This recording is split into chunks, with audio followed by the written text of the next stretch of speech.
So this was August of 2020. The gym shut down and I couldn't lift weights anymore because I didn't have weights in my house and I didn't have any room at my house either to go and buy weights. So I started to run. A couple of my friends were actually running at the time. They lived in Miami, I live in Jupiter, so it was about an hour away. And they would have this text group where they would say, oh, I ran 3 miles, or oh, I ran 2.5 miles. Can you beat me? Whatnot, right? A little bit of competition. Everyone was home. No one was really working. So we were all in all these group chats talking about how crazy the world was. So I started running. I ran 1.5 miles, was pretty proud of myself. I ran 2 miles, was pretty proud of myself. Ran 3 miles, was pretty proud of myself.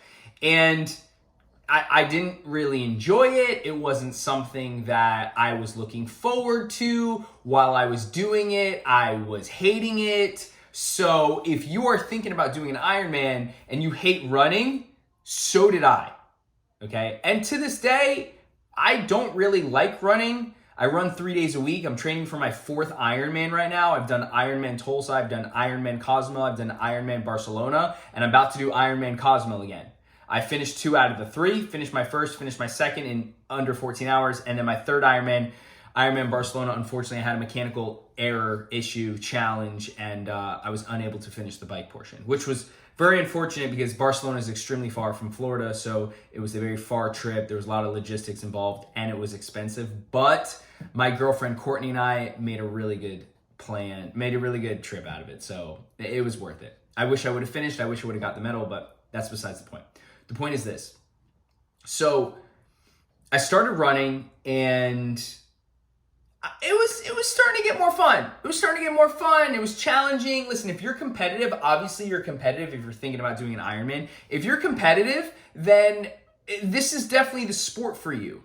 And I was starting to enjoy it more. So then, long story short, it was about August of 2020, 3 months into my running journey, if you will. Didn't even know what Ironman was yet. I was like, let me see how fast I can run a mile.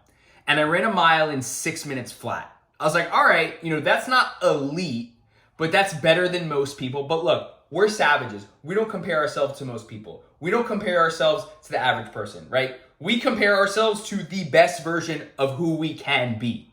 So I was like, 6 minute mile, that's decent, but I need a challenge. And I need a challenge on the calendar. I need something specific to work towards, and I want it to be extremely freaking hard. So I get home, I go on my computer, and I Google hardest race you can do, right? Marathon came up, Ironman came up, a couple other things came up. I went on Ironman, I YouTubed Ironman, watched a video of Nick Bare. If you don't know who Nick Bare is, he is who a lot of us strive to be as far as fitness level. He's extremely elite, does Ironmans in, sub 12, which is pretty good for someone who usually does bodybuilding competitions. And then about, 5 minutes after I watched that video, 10 minutes maybe after I watched that video, I went on Ironman.com. I signed up for the Tulsa Race because it was in May. And this was in September-ish, August, September-ish. I don't remember exactly what month it was, but this was August, September 2020. And there was an inaugural race in Tulsa. It was May 18th, 2021 was the date for this race. And I was like, all right, that gives me, 10 months to train. I am fairly confident that I'll be able to get it done. So I paid the $850, $900, whatever it was to register for the race. Went on Instagram, typed in Ironman coach, paid $250, hired an Ironman coach. Went on the eBay or Amazon, I can't remember what website it was, and bought a TacX Flux S2, which is obviously a smart trainer to ride bike indoors. I'm uncomfortable riding outdoors. To this day, I do not ride outdoors because I'm a part of a couple triathlon groups, and in just being in the community, I hear of a lot of accidents of people getting hit by cars. So I choose not to ride outside. I only ride indoors. And then before my race, a couple weeks out, maybe 2 months out, once a week, I'll hit an outdoor ride, but I'll go extremely early. I'll go on a Saturday or Sunday, and I'll go out in the country where there's no traffic. But with that being said, so where was I? Well, look, guys, I paid all this money. I committed to a coach. and I was ready to start the training process. Now, just like any Virgo extrovert, alpha male, I jumped in head first, right? I was like, let's fucking go. I want the hardest workouts. I want to be doing this 4 hours a day. And I did pretty good in the beginning. My swims were good. The bike was really tough for me because it was new. The runs, I was kind of already in the swing of things when it comes to the runs. So the runs were fairly, not easy, but they were challenging enough where I was having fun with it. They weren't too bad. A lot of the speed workouts were really tough.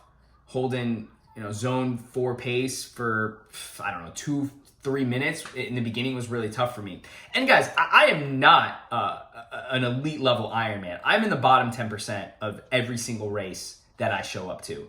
But I get to the starting line, and I'd like to say I always finish strong, but that wasn't the case in my last one. So, and you know what? I'm going to digress a little bit. I needed to get humbled, and I needed to get punched in the face, and I needed like a mechanical, I don't want to say needed a mechanical thing to go wrong, but I needed the universe to say, Zach, man, this Ironman stuff, this is no joke. If you want to be an Ironman and you want to do this every single year for the next 50, 60, 75 years, man, you really got to put in the time. You got to make sacrifices. You have to be dedicated. You have to be extremely consistent with not only your training sessions, but what time you go to sleep, getting high quality sleep, with your diet and nutrition, with all the other things and distractions that are going to come into your life. So it's really helped me sharpen a lot of those skills when it comes to my own personal growth and self-development. Obviously, I am a life coach. I've been doing this now for 4 years, and the greatest compensation I receive from being a life coach is the fact that I have an extra layer of accountability and an obligation to be the best version of Zach I can be to serve my clients as powerfully as possible. And if you're thinking about, talking to me as a life coach and getting some experience or wisdom or need an accountability partner for anything in your life, you can head over to lifecoachzach.com. Now, training was going all right. Then I signed up for a half Ironman. It was supposed to be in December. And because of COVID, December 2021, the race got pushed back until April 2021.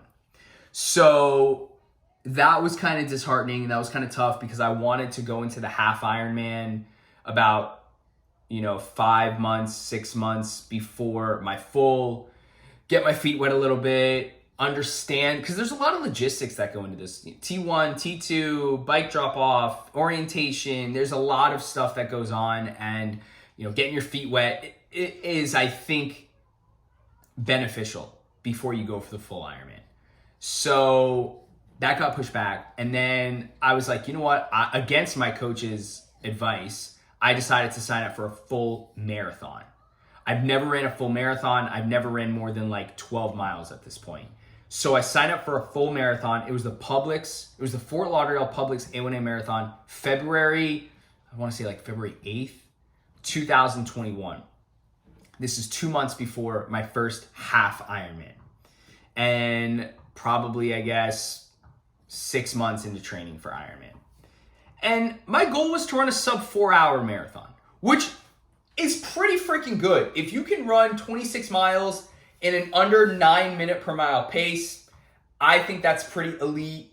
These days, the people I'm hanging around and watch on Instagram, they're all going for sub 3-hour marathons. And to me, that is just absolutely freak of nature. And you got to put in so much time because running it takes so much time. You really got to commit to that and not work. I don't want to say not work. You can make it happen, but it's a time commitment. So I go into the Fort Lauderdale Publix A1A Marathon, hoping to do sub 4. Now, this is Florida.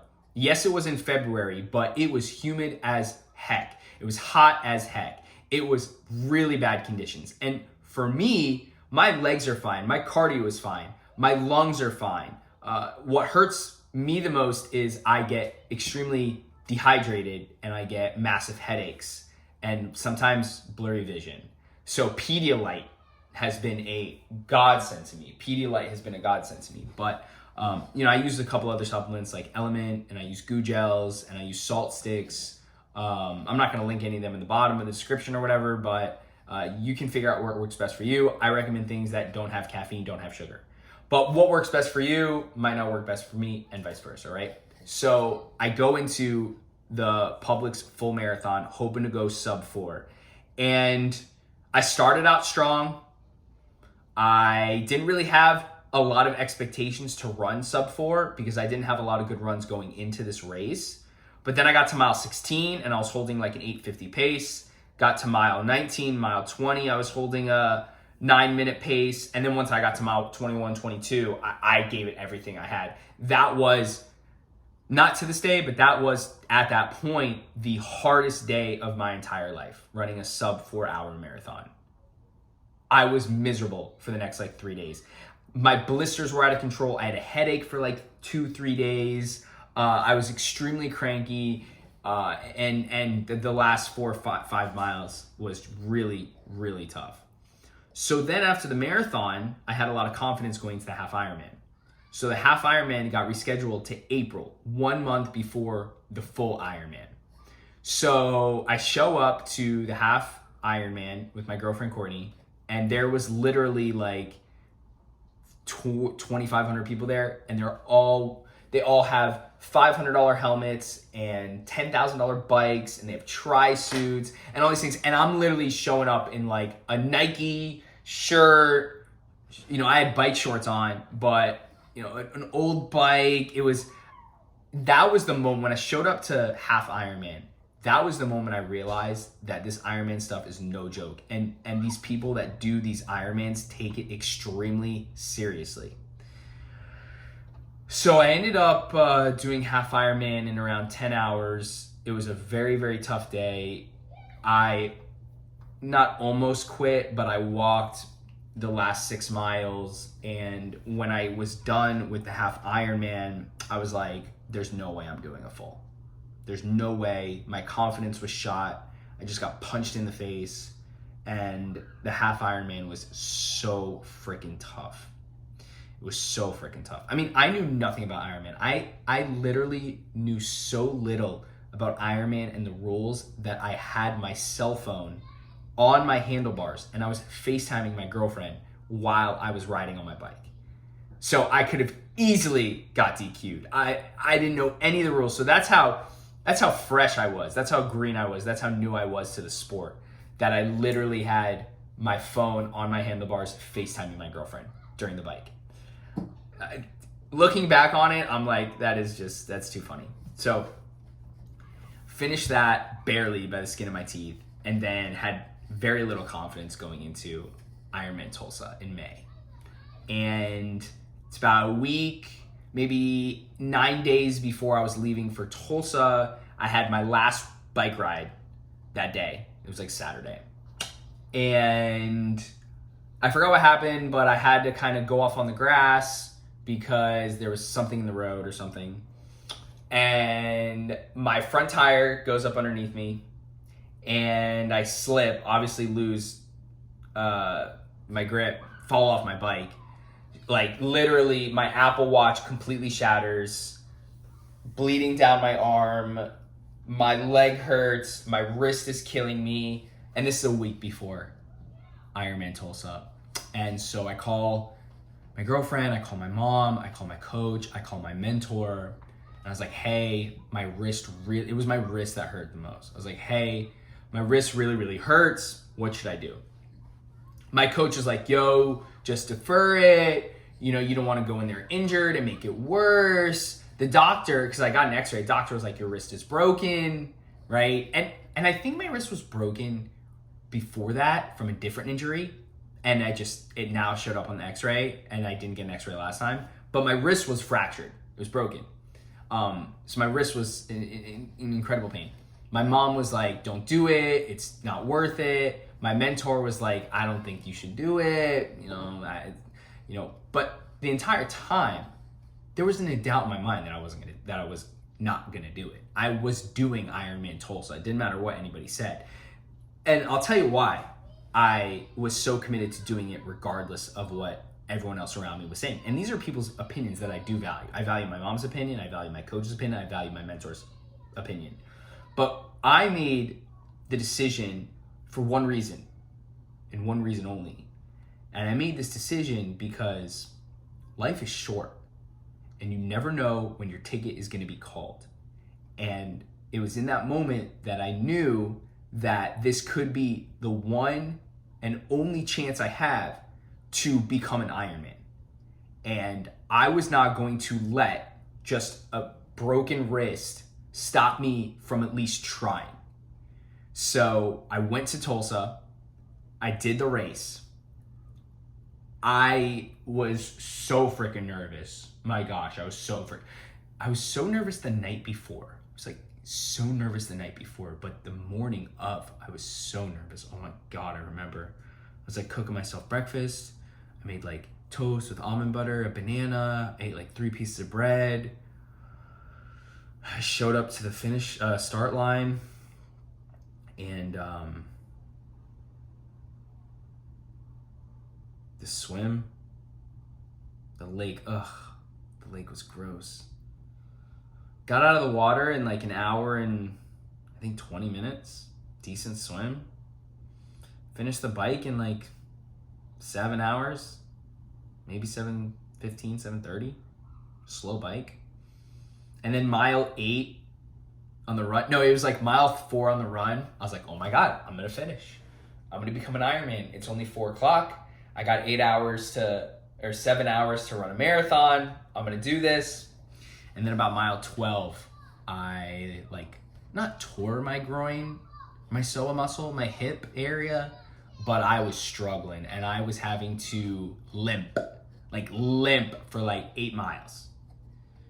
And then the last mile, 2 miles, I ran it out, crossed the finish line, got sick pics, dope pics, and got my medal. And actually, let me get it for you guys. All right, so here is the Ironman Tulsa medal. This is from May of 2021, the first Ironman I've ever done. And it was worth all the money. It was worth all the struggle. It was worth everything that I put into it. And now I'm gonna keep doing one every single year till the day I die.